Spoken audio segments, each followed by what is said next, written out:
Now that we finished making our triangle, we're going to go ahead and use that triangle to fill out the table.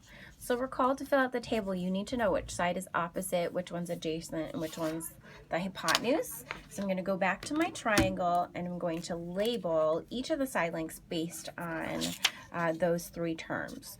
So here's my triangle. If you recall, I chose 10 degrees as my first angle. So that's going to be my reference angle. I'll put a star here so I remember. Okay.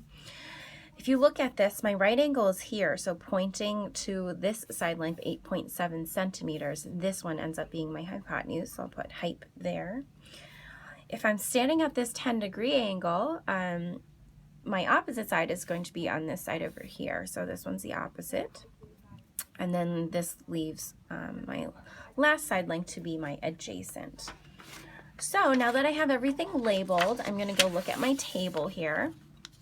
So the first ratio is the sine of theta. So recall, the sine of theta is the opposite side length divided by the hypotenuse. So I'm going to look at my opposite side as 1.8 centimeters, and then divided by my hypotenuse, which is 8.7 centimeters.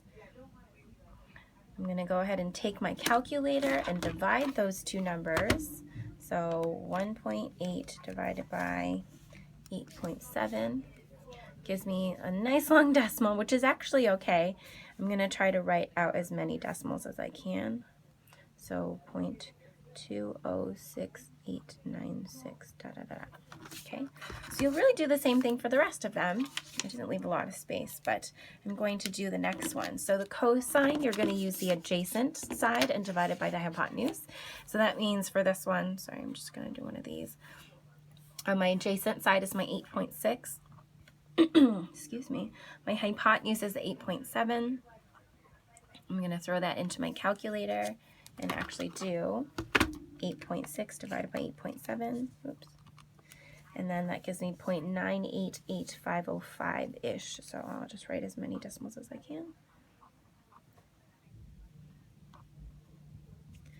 And for the last one, for my tangent of theta, I'm going to use, as it says in this table, opposite over adjacent. So instead of using the same numbers from before, I'm going to use opposite, which was 1.8, divided by adjacent, which was 8.6.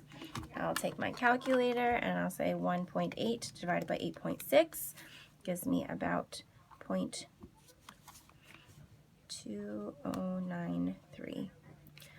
So really, you'll just repeat the process again until you get a bunch of different values in here. I want to see if there's like a pattern going on.